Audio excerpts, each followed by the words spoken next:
ಕರುಣಾಲಯಂ ನಮಾಮಿ ಭಗವತ್ಪಾದಶಂಕರಂ ಲೋಕಶಂಕರಂ ಶಂಕರಂ ಶಂಕರಾಚಾರ್ಯಂ ಕೇಶವಂ ಬಾದರಾಯಣಂ ಸೂತ್ರಭಾಷ್ಯಕೃತೌ ವಂದೇ ಭಗವಂತೌ ಪುನಃ ಪುನಃ. ಸನ್ಮಾರ್ಗ ಮತ್ತು ಚಿನ್ಮಾರ್ಗ. ಸನ್ಮಾರ್ಗ ಎಲ್ಲರಿಗೂ ಅರ್ಥ ಆಯ್ತು ಕೂಡಲೇ. ಚಿನ್ಮಾರ್ಗದ ಬಗ್ಗೆ ಕೆಲವರಿಗೆ ಸ್ವಲ್ಪ ಕುತೂಹಲ ಆಯ್ತು. ಏನೆಲ್ಲ ಚಿತ್ ಅಂತ ಅಂದ್ರೇನು? ಚಿತ್ ಅಂತ ಹೇಳಿದ್ರೆ ಜ್ಞಾನ, ಚಿತ್ ಅಂತ ಹೇಳಿದ್ರೆ ಪ್ರಕಾಶ, ಚಿತ್ ಅಂತ ಹೇಳಿದ್ರೆ ಬೆಳಕು, ಚಿತ್ ಅಂತ ಹೇಳಿದ್ರೆ ಚೈತನ್ಯ. ಚಿನ್ಮಾರ್ಗ ಅಂತ ಹೇಳಿದ್ರೆ ಜ್ಞಾನ ಮಾರ್ಗ. ನಾವು ಇಲ್ಲಿ ಎಷ್ಟೋ ಜ್ಞಾನದ ವಿಷಯವನ್ನ ಎತ್ಕೊಳ್ತಾ ಇದ್ದೀವಿ.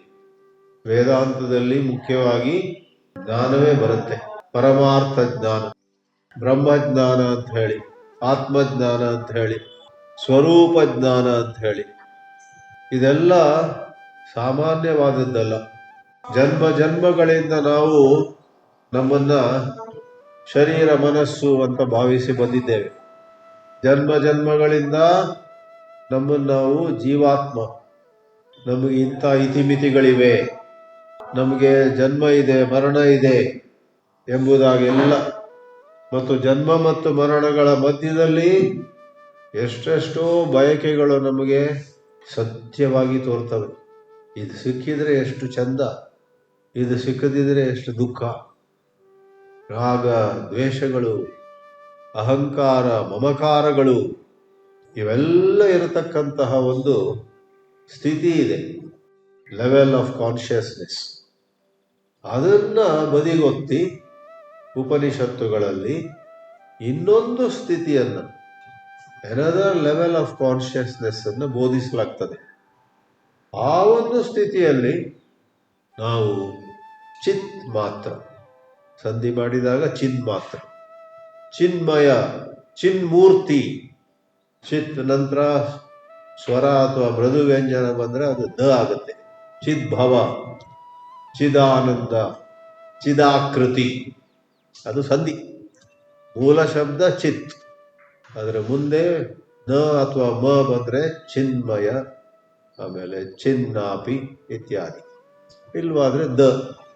ಚಿತ್ ಅಂದ್ರೆ ಒಂದು ಕಡೆ ಸಚ್ಚಿದಾನಂದ ಬ್ರಹ್ಮ, ಆ ಬ್ರಹ್ಮದ ಸ್ವರೂಪ ಮೂರು ಬಗೆಯಾಗಿ ಹೇಳಲಾಗಿದೆ. ಸತ್, ಚಿತ್ ಮತ್ತು ಆನಂದ, ಅಥವಾ ಸತ್, ಚಿತ್ ಮತ್ತು ಅನಂತ. ಸತ್ಯಂ ಜ್ಞಾನಂ ಅನಂತಂ ಬ್ರಹ್ಮ. ಆ ಸತ್ಯಂ ಜ್ಞಾನಂ ಅನಂತಂ ಬ್ರಹ್ಮ ಅಂತ ಯಜುರ್ವೇದದ ತೈತ್ರೇಯ ಉಪನಿಷತ್ತಲ್ಲಿರುವಂತಹ ವಾಕ್ಯದಲ್ಲಿ ಸತ್ಯಂ ಜ್ಞಾನಂ ಅಂತ ಹೇಳಿರುವ ಜ್ಞಾನಂ ಅದು ಬೇರೆ ಏನಲ್ಲ, ಚಿತ್. ಆದ್ರಿಂದ ಚಿನ್ಮಾರ್ಗ ಅನ್ನೋದು ಏನು ಗೊತ್ತೇ? ಜ್ಞಾನ ಮಾರ್ಗ. ಜ್ಞಾನ ಮಾರ್ಗ ಅಂದ್ರೆ ಏನು? ಶ್ರವಣ ಮನನ ನಿಧಿಧ್ಯಾಸನಗಳಲ್ಲಿ ನಮ್ಮನ್ನು ನಾವು ತೊಡಗಿಸಿಕೊಳ್ಳೋದು. ನಿಮಗೊಂದು ಸತ್ಯ ಹೇಳಬೇಕಂದ್ರೆ, ವೇದಾಂತ ದಿನದಿನವೂ ಓದುವವರು, ವೇದಾಂತ ದಿನದಿನವೂ ಪಾಠ ಮಾಡುವವರು ಕೂಡ ಈ ಸತ್, ಚಿತ್ ಮತ್ತು ಆನಂದದಲ್ಲಿ ಬಹಳ ಹೆಚ್ಚಾಗಿ ತಮ್ಮನ್ನು ತೊಡಗಿಸಿಕೊಳ್ಳೋದಿಲ್ಲ. ಪ್ರವಚನ ಕೇಳುವವರು ಹೋದ್ರೆ ಮನೆಗೆ 106 ಪ್ರಾಪಂಚಿಕ ಸಮಸ್ಯೆಗಳು ಎದುರಾಗ್ತವೆ. ಪ್ರವಚನ ಮಾಡುವವರು ಕೂಡ ಪ್ರವಚನ ಮಂದಿರದಿಂದ ಆಚೆ ಹೋದ್ರು, ಓ ಈಗ ಅಲ್ಲಿ ಹೋಗ್ಬೇಕು, ಇದು ತಗೋಬೇಕು, ಅದು ಮಾಡಬೇಕು. ಪ್ರವಚನ ಮಾಡುವಂಥವರು ಪುನಃ ಇನ್ನೊಂದು ಪ್ರವಚನಕ್ಕೆ ತಯಾರಿ ಮಾಡುವುದಿದ್ರೂ ಕೂಡ ಅಲ್ಲಿರುವ ವಿಷಯವನ್ನ ಯಾವ ರೀತಿ ಪ್ರಸ್ತುತಪಡಿಸೋದು, ಯಾವ ಥರ ಶೀರ್ಷಿಕೆ ಹಾಕೋದು ಇದಕ್ಕೆ, ಮತ್ತೆ ಯಾವ ರೀತಿ ಅದನ್ನ ಹೆಚ್ಚು ಜನರು ಕೇಳುವಂತೆ ಮಾಡಬಹುದು, ಈ ಪ್ರಕಾರವಾಗಿ ಯಾವುದೋ ಆರ್ಗನೈಸಿಂಗ್ ಬಗ್ಗೆ, ವ್ಯವಸ್ಥೆ ಬಗ್ಗೆ. ಆಮೇಲೆ ನೀವು ಪ್ರವಚನ ಮಾಡುವವರೇನೋ ಮಠವನ್ನು, ದೇವಸ್ಥಾನವನ್ನು, ಒಂದು ಆಶ್ರಮವನ್ನು ಕಟ್ತಾ ಇದ್ರೆ ಹೊರಟೋಯ್ತು, ಅವ್ರದ್ದು ಇನ್ನೊಂದು ಸಂಸಾರವೇ ಆಗುತ್ತೆ. ಅವ್ರು ಎಲ್ಲಿ, ನಾನು ಬ್ರಹ್ಮ ಮಾತ್ರ, ನನಗೆ ಏನು ಪಡೆಯಬೇಕಾದದ್ದಿಲ್ಲ, ನಾನು ಕಳೆಯಬೇಕಾದಂತೆ ಸಾಧ್ಯ ಇಲ್ಲ, ಕಳ್ಕೊಳ್ಳುವ ಚಿಂತೆ ಇಲ್ಲ, ಪಡೆಯಬೇಕಾದ ಅವಶ್ಯಕತೆ ಇಲ್ಲ, ನಾನು ಎಂದೆಂದಿಗೂ ಪೂರ್ಣ ಅಂತ ಆ ಭಾವನೆಯಲ್ಲಿ ಮುಂದಿನ ಒಂದು ಪ್ರವಚನಕ್ಕೆ ಹೋಗುವವರೆಗೆ ಯಾರು ನಿಲ್ತಾರೆ ಹೇಳಿ?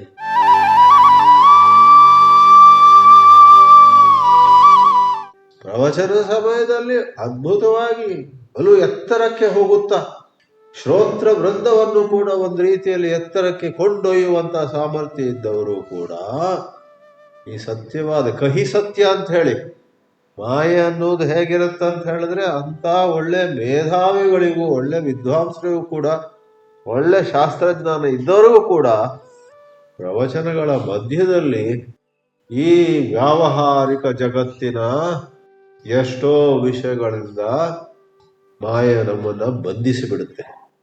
ಅಂತ ಒಂದು ಚರ್ಚೆ ಛಾಂದೋಗ್ಯ ಉಪನಿಷತ್ತಿನ 8ನೇ ಅಧ್ಯಾಯದ ಪ್ರಾರಂಭದಲ್ಲಿಯೇ ಭಾಷ್ಯಕಾರರು ಶಂಕರಾಚಾರ್ಯರು ಎತ್ತಾರೆ.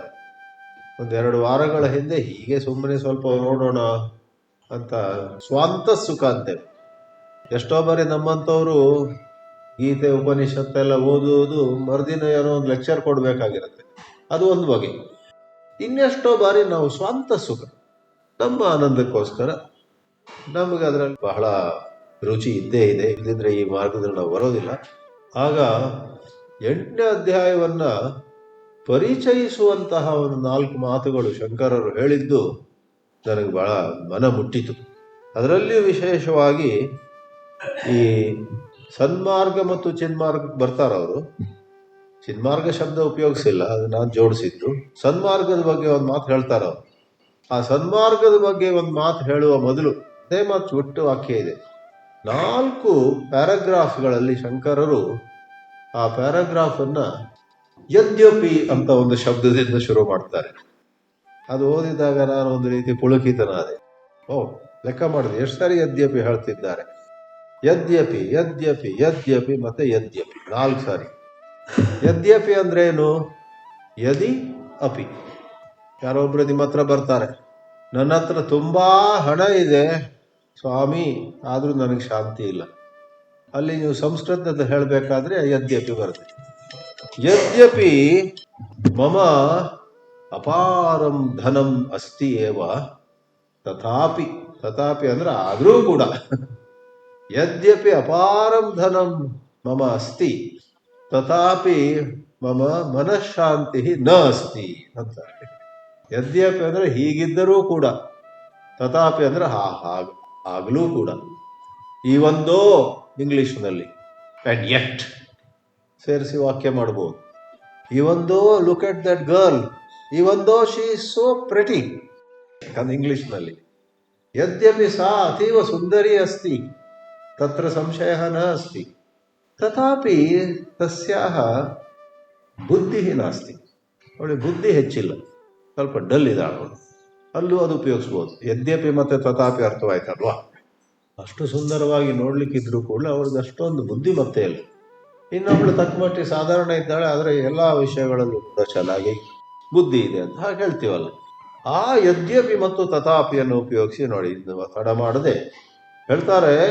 ಇದು ಛಾಂದೋಗ್ಯ ಉಪನಿಷತ್ತಿನ 8ನೇ ಅಧ್ಯಾಯದ ಪ್ರಾರಂಭದ ಮಾತುಗಳು. ಮಂತ್ರವನ್ನು ಮುಟ್ಟುವ ಮೊದಲು. ಆಮೇಲೆ ಎಷ್ಟೋ ಮಂತ್ರಗಳಿವೆ, ಎಷ್ಟೋ ಖಂಡಗಳಲ್ಲಿ, ಪ್ರತಿ ಖಂಡದಲ್ಲೂ ಒಂದಿಷ್ಟು ಮಂತ್ರಗಳಿವೆ. ಆ 8ನೇ ಅಧ್ಯಾಯ ಏನು ಅಂತ ನೀವು ಕೇಳಿದ್ರೆ, ಅದು ಇವರಿಬ್ಬರು ಇದಾರಲ್ಲ, ದೇವತೆಗಳ ಪ್ರತಿನಿಧಿಯಾಗಿ ಇಂದ್ರ, ಅಸುರರ ಪ್ರತಿನಿಧಿಯಾಗಿ ವಿರೋಚನ. ಇವರಿಬ್ಬರಿಗೂ ಒಂದು ಬಯಕೆ ಆಗುತ್ತೆ. ಅವರೆಲ್ಲ ಕೇಳಿದಾರೆ, ಎಲ್ಲೋ ಬ್ರಹ್ಮವನ್ನು ತಿಳ್ಕೊಂಡ್ರೆ ಅದಕ್ಕಿಂತ ಮೀರಿ ಏನೂ ಇಲ್ಲ. ಆದ್ರಿಂದ ಬ್ರಹ್ಮವನ್ನು ತಿಳ್ಕೊಳ್ಳಿಕ್ಕೆ ನಾವು ಹೋಗೋಣ. ಪ್ರಜಾಪತಿ ಹತ್ರ ಹೋಗ್ತಾರೆ. ಪ್ರಜಾಪತಿ ಅಂದ್ರೆ ಇಲ್ಲಿ ಸಂದರ್ಭದ ಪ್ರಕಾರ ದೇವರು ಅಂತ ಹೇಳ್ಬೋದು. ದೇವ್ರ ಹತ್ರ ಹೋಗ್ತಾರೆ. ಇಂದ್ರನೂ ದೇವರಲ್ಲ, ಅವನು ದೇವತೆಗಳ ರಾಜ ಅಷ್ಟೇ. ವಿರೋಚನೂ ದೇವರಲ್ಲ, ಅವನು ಅಸುರರ ರಾಜ. ಅದೊಂದು ಪೊಸಿಷನ್ ಇದ್ದ ಹಾಗೆ. ಬೆಂಗಳೂರು ಕಾರ್ಪೊರೇಷನ್ಗೆ ಇವತ್ತೊಬ್ರು ಮೇಯರ್ ಇರ್ತಾರೆ, ಇನ್ನು ಕೆಲವು ವರ್ಷದ ನಂತರ ಇನ್ನೊಬ್ರು ಮೇಯರ್ ಬರ್ತಾರೆ. ಆ ಪ್ರಕಾರ ಇಂದ್ರನ ಸ್ಥಾನ, ವಿರೋಚನನ ಸ್ಥಾನ ಇರುತ್ತೆ. ಆಮೇಲೆ ಅಲ್ಲಿ ಪ್ರಜಾಪತಿ ಅವರಿಗೆ ಬ್ರಹ್ಮವಿದ್ಯೆಯನ್ನು ಹೇಳ್ಕೊಡುವಂತಹ ಕತೆ ಅಲ್ಲಿ ಹೇಳ್ತಾರೆ ಭಾಷ್ಯಕಾರರು.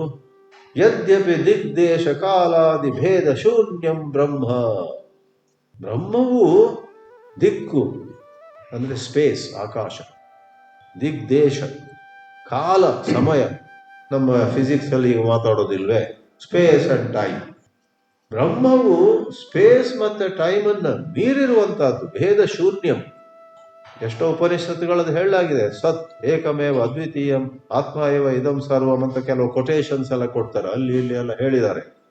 ಅಷ್ಟೆಲ್ಲ ಇದ್ರೂ ಕೂಡ ತಥಾಪಿ, ಇದೊಂದು ಫೇರ್ ಜೋಡಿ, ಯದ್ಯಪಿ ತಥಾಪಿ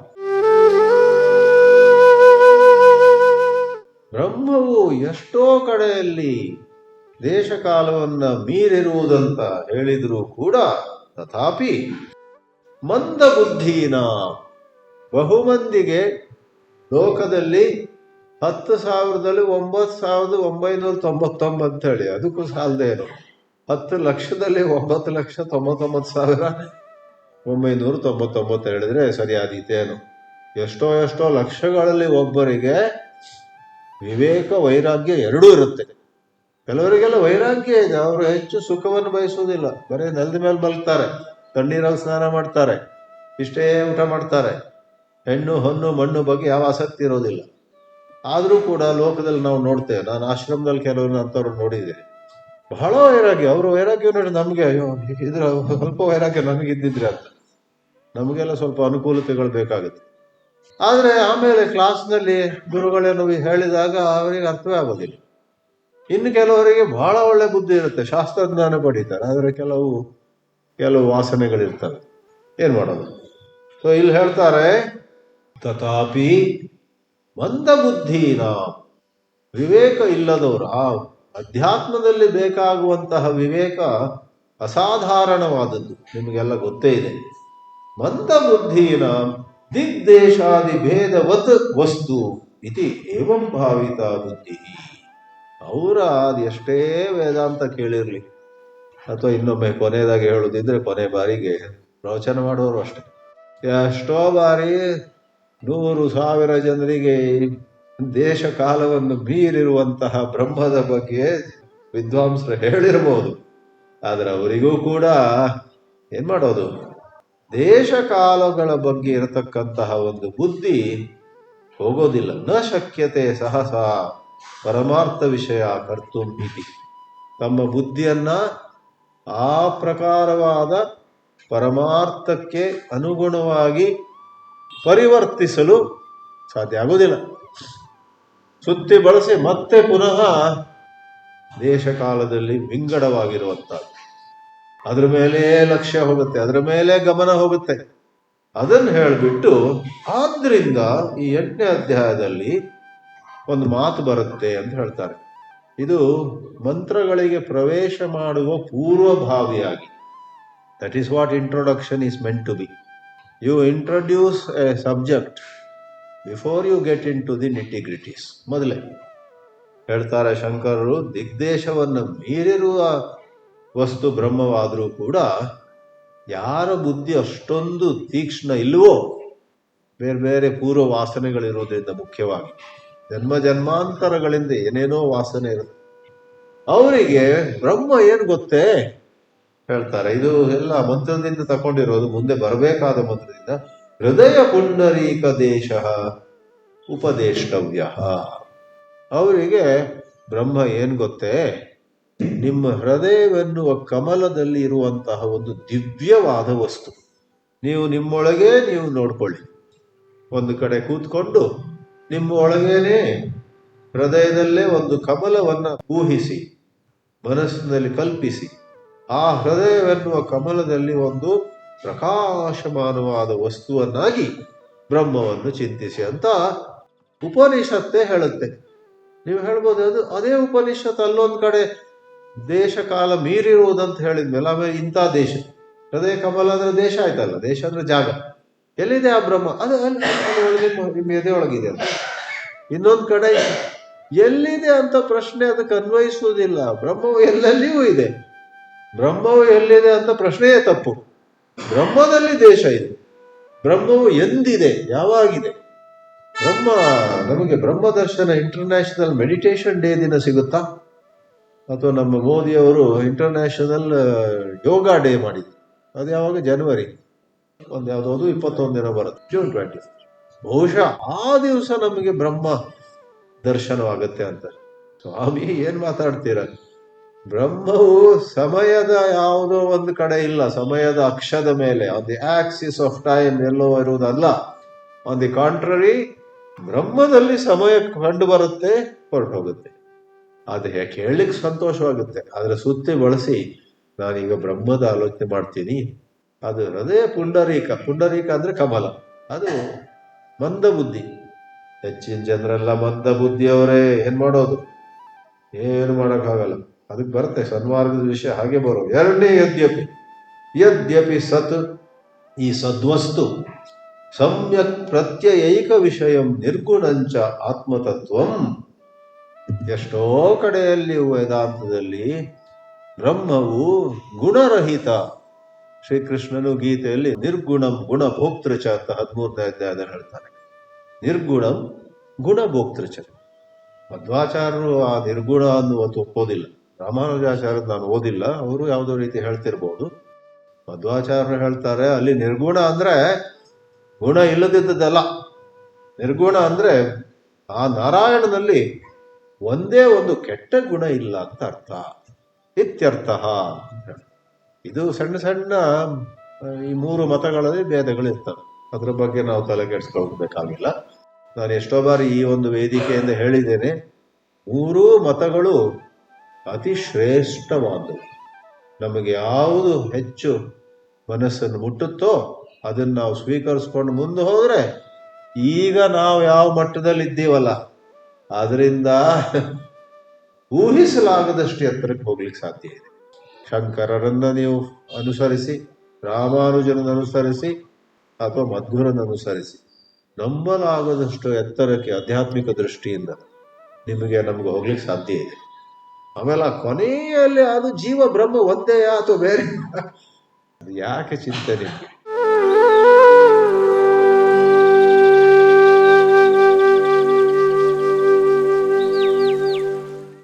ಯಾವುದೋ ಒಂದು ಒಳ್ಳೆ ಶ್ರೀರಾಮಾನುಜರ ಸಿದ್ಧಾಂತ ಹೇಳೋದು ಕೇಳಿದ್ರಿ, ಪುಳಕಿತರಾದ್ರಿ, ತುಂಬಾ ಸಂತೋಷ ಆಯ್ತು. ನಿಮ್ಮಲ್ಲಿ ಆ ಹರಿಭಕ್ತಿ ಬಂತು, ದಿನದಿನವೂ ಕೂಡ ಉಪಾಸನೆ ಮಾಡುವಂತಹ ಮನಸ್ಸು ಬಂತು. ಹೋಗಿ ಹಿಂದೆ ಮುಂದೆ ನೋಡಬೇಡಿ. 3 ಮತಗಳು ಅದ್ಭುತವಾದಂತಹ ದಿವ್ಯ ದರ್ಶನಗಳು. ಆ ದಿವ್ಯ ದರ್ಶನಗಳಲ್ಲಿ ಈ ಅದ್ವೈತ ಮತದ ಶಂಕರಾಚಾರ್ಯರು ಇಲ್ಲಿ ಏನ್ ಹೇಳ್ತಿದ್ದಾರೆ ಅಂತ ಹೇಳಿದ್ರೆ, ಬ್ರಹ್ಮವಸ್ತು ನಿರ್ಗುಣವಾದರೂ ಕೂಡ ಈ ಬರುವ ಅಧ್ಯಾಯದಲ್ಲಿ ಪುನಃ ಮಂದ ಬುದ್ಧಿ ಜನರನ್ನ ಮನಸ್ಸಲ್ಲಿಟ್ಕೊಂಡು ಆ ಒಂದು ಬ್ರಹ್ಮವು ಸತ್ಯಕಾಮ ಅನ್ನುವಂಥ ಗುಣವನ್ನು ಹೊಂದಿದೆ ಅಂತ ಹೇಳಲಾಗ್ತದೆ. ನಿರ್ಗುಣ ಅಂದದ್ದು ಸರಿ, ಆದ್ರೆ ಆಮೇಲೆ ಹೋಗಿ ಇದು ಸತ್ಯಕಾಮ. ಸತ್ಯಕಾಮ ಅಂದ್ರೆ ಯಾರು ಬ್ರಹ್ಮವನ್ನ ಅರಿತಾರೋ, ಯಾರು ಬ್ರಹ್ಮವನ್ನ ಅರಿತುಕೊಂಡು ಅದರಲ್ಲಿ ನೆಲೆ ನಿಲ್ತಾರೋ ಅವರು ಬಯಸಿದ್ದೆಲ್ಲ ಆಗುತ್ತೆ ಅಂತ ಒಂದು ಮಾತು ಬರುತ್ತೆ ಆಮೇಲೆ. ಸೊ ಬಯಸುವುದು ಒಂದು ಗುಣ. ನಿಮಗಿಬ್ರು ಮಕ್ಕಳಿದ್ದಾರೆ ಅಂತ ಇಟ್ಕೊಳ್ಳಿ. ಒಬ್ಬನಿಗೆ ತುಂಬಾ ಬಯಕೆಗಳು, ಇನ್ನೊಬ್ಬ ಅಥವಾ ಇನ್ನು ಮಗಳು ಇನ್ನೊಬ್ಳು, ಅವಳಿಗೆ ಯಾವ ಬಯಕೆ ಅಲ್ಲ, ಬೇಡ ಅಮ್ಮ ಅಪ್ಪ ನನಗೇನು ಬೇಡ ಅಂತ. ಒಬ್ಬ ಹುಡುಗ, ಅವನು ಸಕಾಮ, ಇವಳು ನಿಷ್ಕಾಮ. ಸತ್ಯಕಾಮ ಅಂತ ಬರುತ್ತೆ 8ನೇ ಅಧ್ಯಾಯದಲ್ಲಿ. ಅದಕ್ಕೆ ನಾವು ಹೋಗ್ತಾ ಇಲ್ಲ. ಬಟ್ ಇಲ್ಲಿ ಪರಿವಿಡಿಯಲ್ಲಿ ಅಥವಾ ಪ್ರಸ್ತಾವನೆಯಲ್ಲಿ ಬ್ರಹ್ಮ ಅಥವಾ ಬ್ರಹ್ಮನಿಷ್ಠನನ್ನ ಸತ್ಯಕಾಮ ಯಾಕೆ ಕರೆದಿದ್ದು? ಬ್ರಹ್ಮನಿಷ್ಠನನ್ನ 100ಕ್ಕೆ 100 ಅವನು ನಿಷ್ಕಾಮ, ಅವನಲ್ಲಿ ಕಾಮ ಉಂಟಾಗುವುದೇ ಇಲ್ಲ ಅಂತೆಲ್ಲ ಹೇಳಿದ್ರೆ ಮಂದ ಬುದ್ಧಿಗಳಿಗೆ ಸರಿಯಾಗಿ ಆಗ ಬೇಡಪ್ಪ. ನಮಗೆ ಏನ್ ಬೇಕು? ನಾವು ಬಯಸಿದ್ದು ಸಿಗುವ ಹಾಗಿದ್ರೆ ಎಷ್ಟು ಚೆನ್ನಾಗಿರುತ್ತೆ. ಯಾಕಂದ್ರೆ ನಾವು ಆ ಬಯಕೆಗಳಿಂದಲೇ ಕೂಡಿ ಜೀವನ ನಡೆಸ್ತಾ ಇದ್ದೀವಿ. ಆದ್ರಿಂದ ಶಂಕರಾಚಾರ್ಯ ಚಂದಾಗಿ ಹೇಳ್ತಾರೆ, 2ನೇ ಯದ್ಯಪಿ. ಮೊದಲೇ ಯದ್ಯಪಿ ಬ್ರಹ್ಮವು ಸರ್ವವ್ಯಾಪಿ ಆಗಿದ್ರೂ ಕೂಡ ನಿಮ್ಮ ಹೃದಯದಲ್ಲಿ ಅದನ್ನು ಭಾವಿಸಿ ಅಂತ ಒಂದು ಬೋಧನೆ. 2ನೇದು, ಬ್ರಹ್ಮವು ಯಾವ ಗುಣ ಇಲ್ಲದಿದ್ದರೂ ಕೂಡ, ಈ ಗುಣ ಇಲ್ಲದಿರುವಂತಹದ್ದಾದ್ರೂ ಕೂಡ ಆ ಬ್ರಹ್ಮದಲ್ಲಿ ನೀವು ಬಯಸಿದ್ದೆಲ್ಲ ಈಡೇರುತ್ತೆ ಅನ್ನುವ ಒಂದು ಮಾತನ್ನ ಶ್ರುತಿಯೇ ಹೇಳುತ್ತೆ. 3ನೇದಾಗಿ 3ನೇ ಯದ್ಯಪಿ ಮತ್ತೆ ತಥಾಪಿ. ಯದ್ಯಪಿ ಬ್ರಹ್ಮವಿದಾಂ ಸ್ತ್ರ್ಯಾದಿ ವಿಷಯೇಭ್ಯ ಸ್ವಯಮೇವ ಉಪರಮೋ ಭವತಿ. ಇದು ಕೂಡ ಬಹಳ ಪ್ರಸನ್ನ ಗಂಭೀರವಾದ ಭಾಷೆ ಅಂತ ಹೇಳ್ತಾರೆ ಭಾಷ್ಯಕಾರರು. ಯಾರು ಬ್ರಹ್ಮದಲ್ಲಿ ಚೆನ್ನಾಗಿ ಬ್ರಹ್ಮದ ಅರಿವಿನಲ್ಲಿ ನಿಂತಿದ್ದಾರೋ ಅವರಿಗೆ ಸ್ತ್ರ್ಯಾದಿ ಅಂದ್ರೆ ಸಂಧಿ, ಸ್ತ್ರೀ ಆದಿ, ಸಣ್ಣ ಸಣ್ಣ ಸಂಧಿಗಳಿರ್ತವೆ ಇಲ್ಲಿ. ಹಾಗೆಲ್ಲ ಫಸ್ಟ್ ಕ್ಲಾಸ್ ಅನುವಾದಗಳು ಸಿಗ್ತವೆ, ನೀವು ಸಂಸ್ಕೃತದ ಬಗ್ಗೆ ಚಿಂತೆ ಮಾಡಬೇಕಾಗಿಲ್ಲ. ಅಲ್ಲಿ ಕೂತಿದ್ದಾರೆ ನೋಡಿ, ಸಚ್ಚಿದಾನಂದೇಂದ್ರ ಸರಸ್ವತಿ ಅವರು ಮಾಡಿದಂತಹ ಅನುವಾದ ನನಗೆ ತಿಳಿದಂತೆ ಯಾರೂ ಮಾಡಿರ್ಲಿಕ್ಕಿಲ್ಲ. ಅದ್ಭುತವಾದ, ಬಹಳ ಪ್ರಿಸೈಸ್ ಅಂತಾರೆ ನೋಡಿ. ಅವರಿಗೆ ಅವರದ್ದೇ ಆದ ಕೆಲವು ಅಭಿಪ್ರಾಯಗಳಿದ್ದು ಈ ಶಂಕರ ದರ್ಶನದ ಬಗ್ಗೆ, ಅದನ್ನೆಲ್ಲ ಮಧ್ಯೆ ಹಾಕೋದಿಲ್ಲ ಅವರು. ಅಲ್ಲಿ ಸಂಸ್ಕೃತದಲ್ಲಿ ಏನು ಬರೆದಿದೆಯೋ ಅದನ್ನು ಬರೀತಾರೆ ಅನುವಾದ ಕನ್ನಡದಲ್ಲಿ. ಆಮೇಲೆ ಅವರು ಸ್ವಂತ ಅಭಿಪ್ರಾಯ ಏನಾದ್ರು ಇದ್ರೆ ಈ ಶಬ್ದದ ಅರ್ಥ, ಈ ವಾಕ್ಯದ ಅರ್ಥ ಹೀಗೆ, ಅಲ್ಲಿ ಟಿಪ್ಪಣಿ ಕೆಳಗೆ, ಇದನ್ನ ತುಂಬಾ ಜನ ಹೀಗೆ ಅರ್ಥೈಸ್ತಾರೆ. ಆದ್ರೆ ನಾನು ಹೇಳುವುದು ಇನ್ನೊಂದು, that honesty I like daily. 85-86ರಲ್ಲಿ ನಾನು ಅವ್ರ ಪುಸ್ತಕ ಸ್ವಲ್ಪ ನೋಡ್ಲಿಕ್ಕೆ, ಹೆಚ್ಚಲ್ಲ, ಸ್ವಲ್ಪ ಅಲ್ಲಿ ಇಲ್ಲಿ ನೋಡ್ಲಿಕ್ಕೆ ಶುರು ಮಾಡಿದೆ. ಯಾಕಂದ್ರೆ ಬೊಂಬಾಯಿ ಆಶ್ರಮದಲ್ಲಿ ಅವ್ರ ಪುಸ್ತಕಗಳಿವೆ.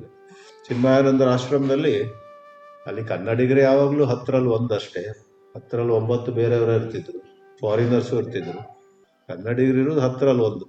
ಆದರೂ ಅಲ್ಲಿ ಸಚ್ಚಿದಾನಂದೇಂದ್ರ ಸರಸ್ವತಿಗಳ ಪುಸ್ತಕಗಳೆಲ್ಲ ಇದ್ದು, ನಾವು ಆಗೊಮ್ಮೆ ಈಗೊಮ್ಮೆ ಕನ್ನಡಿಗರಲ್ವಾ, ಓದಿದಾಗ ಐ ವಾಸ್ ವೆರಿ ಇಂಪ್ರೆಸ್ಡ್. ಯಾಕಂದರೆ ಬಾಬಾ ಎಷ್ಟು ಕರೆಕ್ಟ್ ಅನುವಾದ ಮಾಡಿದ್ದಾರೆ. ಆಮೇಲೆ ಅವ್ರಿಗೆ ಏನೋ ಹೇಳೋದಿತ್ತಲ್ಲ ಅದನ್ನು ಕೆಳಗೆ ಫುಟ್ ನೋಟಲ್ಲಿ ಹಾಕ್ತಾರೆ, ಅನುವಾದದಲ್ಲಿ ಅದನ್ನು ಟ್ವಿಸ್ಟ್ ಮಾಡೋದಿಲ್ಲ. ಆದ್ರಿಂದ ನೀವು ಸಂಸ್ಕೃತ ಬಗ್ಗೆ ಹೆಚ್ಚು ಚಿಂತೆ ಮಾಡಬೇಡಿ. ಆದರೆ ನಾನು ಯಾಕೆ ಅಲ್ಲಿ ಇಲ್ಲಿ ಸ್ವಲ್ಪ ವ್ಯಾಕರಣ ಹೇಳ್ತೀನಂದರೆ, ನಿಮ್ಮಲ್ಲಿ ಕೆಲವರು ಸ್ವಲ್ಪ ಸಂಸ್ಕೃತದಲ್ಲಿ ಇದ್ದೀರಾ ಇವಾಗಲೇ, ಅವರಿಗೆ ಕೆಲವು ಸಂಧಿ ಸಮಾಸ ಅದೆಲ್ಲ ಬಂದರೆ ಅನುಕೂಲ ಆಗುತ್ತೆ. ಸ್ತ್ರ್ಯಾದಿ ವಿಷಯೇಭ್ಯ ಸ್ವಯಮೇವ ಉಪರಮೋ ಭವತಿ. ಸ್ತ್ರೀ ಅಂದರೆ ಹೆಣ್ಣು. ಹೆಣ್ಣಿನ ಬಗ್ಗೆ ಒಬ್ಬ ಗಂಡಸಿಗೆ ಇರುವಂತಹ ಆಸೆ ಯಾವಾಗ ಹೋಗುತ್ತೆ ಸ್ವಾಮಿ? ಅದು 90 ದಾಟಿದ್ರೂ ಹೋಗುವುದಿಲ್ಲ ಅಂತೆ. ತೇಜೋಮಯನಂದ ಒಂದು ಹೇಳ್ತಿದ್ರು, ಒಬ್ರು ಗುರುಗಳಿದ್ರಂತೆ. ಆ ಗುರುಗಳಿಗೆ ಶಿಷ್ಯರು ಕೇಳಿದ್ರಂತೆ, ಗುರುಗಳೇ ನಿಮಗೆ ಸ್ತ್ರೀ ಬಗ್ಗೆ ಆಸಕ್ತಿ ಹೋಯ್ತಾ, ಗೆದ್ದಿದ್ದೀರಾ ಅಂತ. ಆ ಗುರುಗಳು ಬಹಳ ಒಳ್ಳೆ, ಬಹಳ ಬಹಳ ಎತ್ತರದ ಅಧ್ಯಾತ್ಮ ಮಟ್ಟದವರು. ಅವರು ಹೇಳಿದ್ರಂತೆ, ನೀನು ಈ ಪ್ರಶ್ನೆನ ಇನ್ನೊಂದಿನ ಕೇಳುವ. ಅದಾಗಿ 6 ತಿಂಗಳಿಗೆ ಮತ್ತೆ ಕೇಳಿದ್ರಂತೆ ಗುರುಗಳು. ಮತ್ತೆ ಅದು ಈಗ ಬೇಡ, ನೀನು ಇನ್ನೊಂದು ಸ್ವಲ್ಪ ಸಮಯ ಕೊಡು ನನಗೆ. ಹಾಗೆ ಹೋಯ್ತು. ಕೆಲವು ಶಿಷ್ಯರಂತೂ ಕೇಳಿದ್ರು, ಇದು ನೀವು ಎಷ್ಟು ಸಾರಿ ಮುಂದೆ ಹಾಕಿದ್ದೀರ, ತಾಳ್ಮೆ ಕಳ್ಕೊಳ್ಬೇಡಪ್ಪ, ಇನ್ನು ಸ್ವಲ್ಪ ಕಾದು. ಇನ್ನು ಅವರಿಗೆ 80 ಆಯ್ತು ಅವ್ರಿಗೆ, ಇನ್ನೇನು ಸಾಯೋಕೆ ಹೊರಟಿದ್ದಾರೆ. ತೇಜೋಮಯನಂದ್ರೆ ಹೇಳಿದ ಕತೆ ಇದು, ಸಾಯೋಕೆ ಹೊರಟಿದ್ದಾರೆ ಅವರು. ಇನ್ನೊಂದು 2-3 ಗಂಟೆಯಲ್ಲಿ ಪ್ರಾಣ ಬಿಡ್ತಾರೆ ಅಂತ ಡಾಕ್ಟರ್ ಎಲ್ಲ ಹೇಳಿದ್ರು. ಆಗ ಶಿಷ್ಯರು, ಗುರುಗಳೇ ಈಗಲಾದರೂ ಹೇಳಿ ಅಂತ, ಸ್ವಲ್ಪ ತಾಳು ಅಂತ ಹೇಳಿ ಇನ್ನೇನೋ ಅವ್ರು ಉಸಿರು ಬಿಡೋಕೆ ಹೊರಟಿದ್ದಾರೆ. ಆವಾಗ ಸ್ತ್ರೀ ಎಂಬ ಆಸೆಯನ್ನು ಬಿಟ್ಟ ಹಾಗೆ ಅನಿಸ್ತಾ ಇದೆ ನನಗೆ ಅಂತ ಹೇಳಿ ಪಡಕಲ್ಲಿ ಹೋಗ್ಬಿಟ್ರು. ಸೊ ಅವರಿಗೆ ಖಾತ್ರಿ ಇಲ್ಲ. ಈ ಹಿಮ್ಸೆಲ್ಫ್ ವಾಸ್ ನಾಟ್ ಶೂರ್. ಎಷ್ಟೋ ಸಮಯದಿಂದ ಆ ಕಾಮನೆ ಬಂದಿಲ್ಲದಿದ್ರೂ ಕೂಡ ಅವರಿಗೆ ಒಳಗೊಳಗಿಂದ ಇದೇನು ಗೊತ್ತಿಲ್ಲ, ನಾಳೆ ಬೆಳಿಗ್ಗೆ ಮತ್ತೆ ಬಂದ್ರೆ ಯಾರೋ ಹೊಸ ಹುಡುಗಿ ಬರ್ತಾಳೆ. ಆದ್ರೆ ಶಂಕರಾಚಾರ್ಯರು ಹೇಳಿರೋದು, ನಿಜವಾಗ್ಲೂ ಒಬ್ರು ಬ್ರಹ್ಮನಿಷ್ಠರಾದ್ರೆ ಆ ಸ್ತ್ರೀ ಕಾಮವನ್ನ, ಇದನ್ನ ನೀವು ಸ್ತ್ರೀಯರಿಗೆ ಪುರುಷರ ಬಗ್ಗೆ ಇರುವಂತಹ ಮೋಹವೋ ಆಸಕ್ತಿಯೋ ರಾಗವೋ ಅದಕ್ಕೆ ಅನ್ವಯಿಸ್ಬೋದು. ಅನ್ಫಾರ್ಚುನೇಟ್ಲಿ ಜಗದಾದ್ಯಂತ, ನಮ್ಮ ಭಾರತದಲ್ಲಿ ಮಾತ್ರ ಅಲ್ಲ, ಬೈಬಲ್ ಆಗಲಿ ಎಲ್ಲೇ ಆಗಲಿ ಎಲ್ಲಾ ಧರ್ಮ ಗ್ರಂಥಗಳಲ್ಲೂ ಕೂಡ 100ಕ್ಕೆ 90 ಒಬ್ಬ ಗಂಡಸನ್ನ ಮನಸ್ಸಲ್ಲಿ ಇಟ್ಕೊಂಡು ಬರೆದಿರ್ತಾರೆ. ಅದನ್ನ ಒಂದು ಸ್ವಲ್ಪ ಬದಲಾಯಿಸ್ಕೊಂಡ್ರೆ ಅದು ಸ್ತ್ರೀಯರಿಗೂ ಅನ್ವಯಿಸುತ್ತೆ.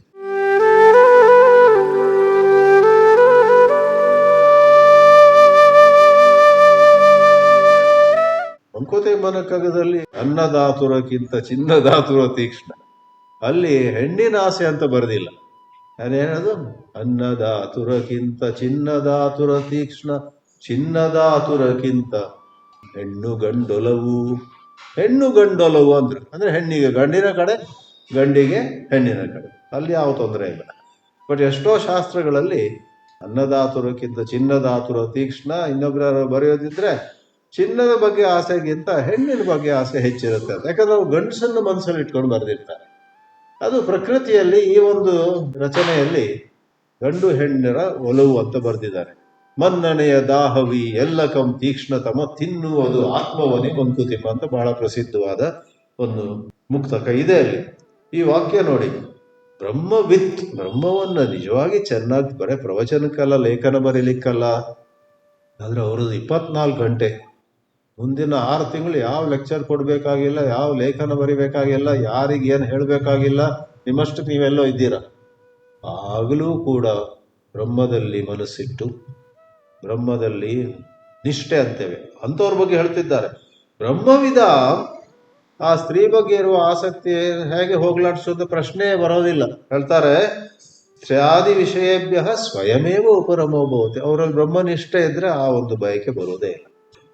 ಇಲ್ಲಿ ಒಂದು ಸಂದರ್ಭೋಚಿತವಾದ ಮಾತು ಹೇಳ್ಬೋದು. ರಮಣ ಮಹರ್ಷಿಗಳನ್ನ ಕೇಳಿದ್ರೆ ಈ ಸ್ತ್ರೀ ಬಗ್ಗೆ ಆಸಕ್ತಿ ಹೇಗೆ ಹೋದೀತು ಅಂತ.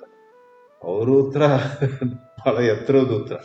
ಯಾವಾಗ ನಿಮಗೆ ಅಲ್ಲಿ ಮುಂದೆ ಇರುವವಳು ಹುಡುಗಿ, ನೀನು ಹುಡುಗ ಗಂಡಸು ಅಂತ ಯಾವಾಗ ಆ ಕಲ್ಪನೆ ಇರುವುದಿಲ್ಲ, ಅದೇ ಜೆಂಡರ್ ಥಾಟ್. ಬಿಕಾಸ್ ಆ ಜೆಂಡರ್ ಲಿಂಗ ಸ್ತ್ರೀ ಪುರುಷ ಎಲ್ಲ ಮನಸ್ಸಲ್ಲೇ ಇರೋದು ಕೊನೆಗೆ ಸುತ್ತೆ ಬಳಸಿ. ಈಗ ನಾವೆಲ್ಲ ಎಲ್ಲ ಪ್ರವಚನದಲ್ಲಿ ಇದ್ದೀವಿ, ಒಬ್ರು ಯಾರೋ ಬಂದ್ರು, ಅವರಿಗೆ ಮೊನ್ನೆ ಅಷ್ಟೇ ಭಾರತ ರತ್ನ ಸಿಕ್ಕಿದೆ ಅಂತ ಇಟ್ಕೊಳ್ಳಿ. ಅರ್ಧ ಜನರಿಗೆ ಗೊತ್ತಿಲ್ಲ. ಗೊತ್ತಿದ್ದವರು ಕೂಡ ಕೆಲವರಿಗೆ ಭಾರತ ರತ್ನ ಸಿಕ್ಕಿದವರು ಅಂತ ಸ್ವಲ್ಪ ಇವ್ರು ಬಂದ್ರು ಇವತ್ತು ಕ್ಲಾಸಿಗೆ. ಇನ್ನು ಕೆಲವರಿಗೆ ಕೇಳಿದ್ದೇನೆ ಇವರಿಗೆ ಭಾರತ ರತ್ನ ಬಂದಿದ್ದಂತೆ.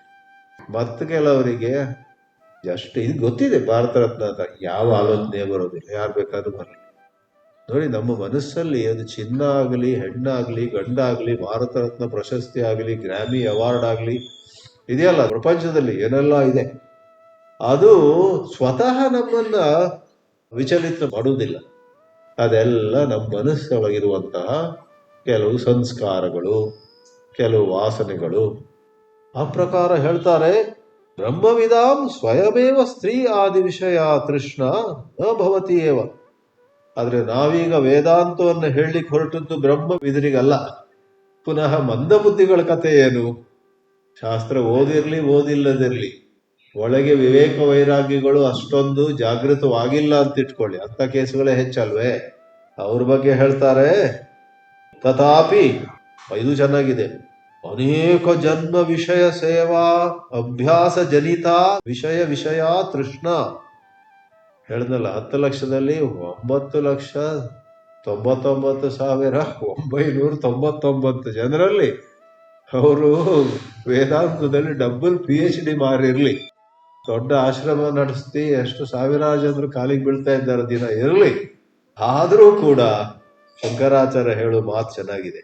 ಅನೇಕ ಜನ್ಮ, ಎಷ್ಟೋ ಜನ್ಮಗಳಲ್ಲಿ ವಿಷಯ ಸೇವಾ, ಇದನ್ನು ತಿಂದು ಅದನ್ನು ಕುಡಿದು ಇದನ್ನು ನೋಡಿ ಅಲ್ಲಿ ಅದನ್ನು ಆನಂದಿಸಿ, 5 ಇಂದ್ರಿಯಗಳ ಮೂಲಕ ನಾವೇನನ್ನೆಲ್ಲ ಅನುಭವಿಸಿರ್ತೀವಿ.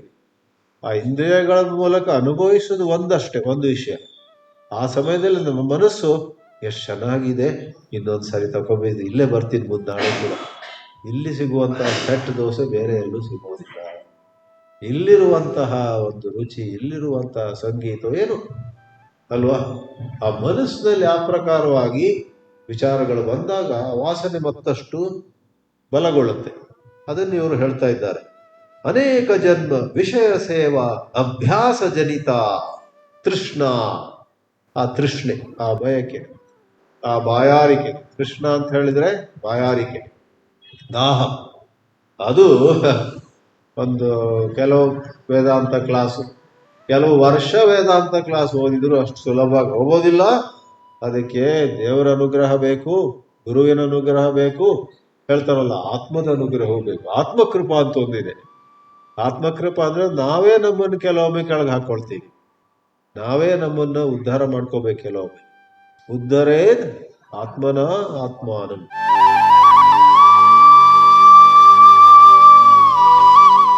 ಹಾಗೆಲ್ಲ ಇರುವುದರಿಂದ ಇಲ್ಲಿ ಹೇಳ್ತಾರೆ, 8ನೇ ಅಧ್ಯಾಯದಲ್ಲಿ ಕೊನೆಯಲ್ಲಿ ಬರುತ್ತೆ. ಕೊನೆಯಲ್ಲಿ ಒಂದು ಬಹಳ ಪ್ರಬಲವಾದ ವಾಕ್ಯ ಬರುತ್ತೆ ಆಕ್ಚುಲಿ ಈ ವಿಷಯದಲ್ಲಿ. ಅದನ್ನು ಶಂಕರರು ಮೊದಲೇ ಒಂದು ಸೂಚನೆ ಕೊಡ್ತಿದ್ದಾರೆ. ಈ ಅಧ್ಯಾಯದಲ್ಲಿ ನಾಳೆ ಬರ್ಲಿಕ್ಕಿದೆ. ಬ್ರಹ್ಮಚರ್ಯಾದಿ ಸಾಧನ ವಿಶೇಷ ವಿಧಾತವ್ಯ. ಬ್ರಹ್ಮಚರ್ಯ ಮುಂತಾದಂತಹ ಕೆಲವು ಸಾಧನೆಗಳನ್ನ ಹೇಳಬೇಕಾಗುತ್ತೆ. ಆದ್ರಿಂದ ಉಪನಿಷತ್ತು ಮುಖ್ಯ ರೂಪದಲ್ಲಿ ಆ ಬ್ರಹ್ಮವನ್ನು ಹೇಳ್ತಿದ್ರು ಕೂಡ ಒಂದು ಮಟ್ಟ ಕೆಳಗೆ ಬಂದು ಸಾಧಕರಿಗೆ ಈ ಸಾಧನೆ ಮಾಡಿ, ಆ ಸಾಧನೆ ಮಾಡಿ ಅಂತ ಉಪವಾಸ ಮಾಡಿ, ವಾರದಲ್ಲಿ ಒಮ್ಮೆ ಒಂದಿಷ್ಟು ಸಮಯ ಮಾತಾಡಬೇಡಿ. ಒಬ್ರು ವಿಮಲಾ ಠಕಾರ್ ಅಂತ ಇದ್ರು, ಬಹಳ ಒಳ್ಳೆ ಜ್ಞಾನಿ, ಮಹಾರಾಷ್ಟ್ರೀಯನ್ ಲೇಡಿ. ಆದರೂ ಈಶಾವಾಸ್ಯ ಕಟ ಕೆಲವುದ್ರ ಬಗ್ಗೆ ಎಲ್ಲ ಪುಸ್ತಕವು ಬರೆದಿದ್ದಾರೆ. ವಿನೋಬಾ ಭಾವೆಯವರ ಶಿಷ್ಯ ಆಗಿದ್ದವಳು ಮೊದಲು, ಆಮೇಲೆ ಬೇರೆ ಆಗಿಬಿಟ್ಟು ಅವರದ್ದೇ ರೀತಿಯಲ್ಲಿ ವೇದಾಂತ ಪ್ರಚಾರ ಮಾಡಿದರು. ಅವರು ಈ ನಿಯಮಗಳ ಬಗ್ಗೆ ಹೇಳ್ತಿದ್ರು. ಒಂದು ಕೆಲಸ ಮಾಡಿ ರಾತ್ರಿ 9ರಿಂದ ಬೆಳಿಗ್ಗೆ 8ರವರೆಗೆ ಮೌನವನ್ನು ಅಭ್ಯಸಿಸಿ ಅಂತ. ಒಂದು ಕಡೆ ಹಾಗೆ ಮಾಡಬೇಕಂತಿಲ್ಲ, ಆದರೆ ಒಂದು ಉದಾಹರಣೆ ರೂಪದಲ್ಲಿ.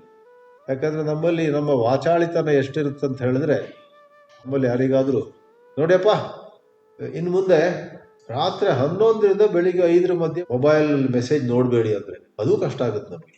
ಯಾಕಂದ್ರೆ 11 ಗಂಟೆ ಮಲಗಿದ್ವಿ, ಏನೋ ಬಾತ್ರೂಮ್ಗೆ ಹೋಗ್ಬೇಕಂತ 2 ಗಂಟೆಗೆ ಎದ್ದು ಹೋಗ್ತಿದ್ವಿ, ವಾಪಸ್ ಬರುವಾಗ ಏನಾದ್ರು ಮೆಸೇಜ್ ಬಂತಾ, ತವಕ ಆ ಒಂದು ತವಕ ಇರುತ್ತೆ. Let me just see there may be $1 million message. ಒಂದು ಪೆನ್ನಿ ಸಿಗ್ಲಿಕ್ಕಿಲ್ಲ ನಿಮಗೆ, ಆದರೂ ಏನೋ ಕುತೂಹಲ, ಆದರೂ ಏನೋ ಒಂದು ಹಂಬಲ, ಏನು ಮಾಡೋದು.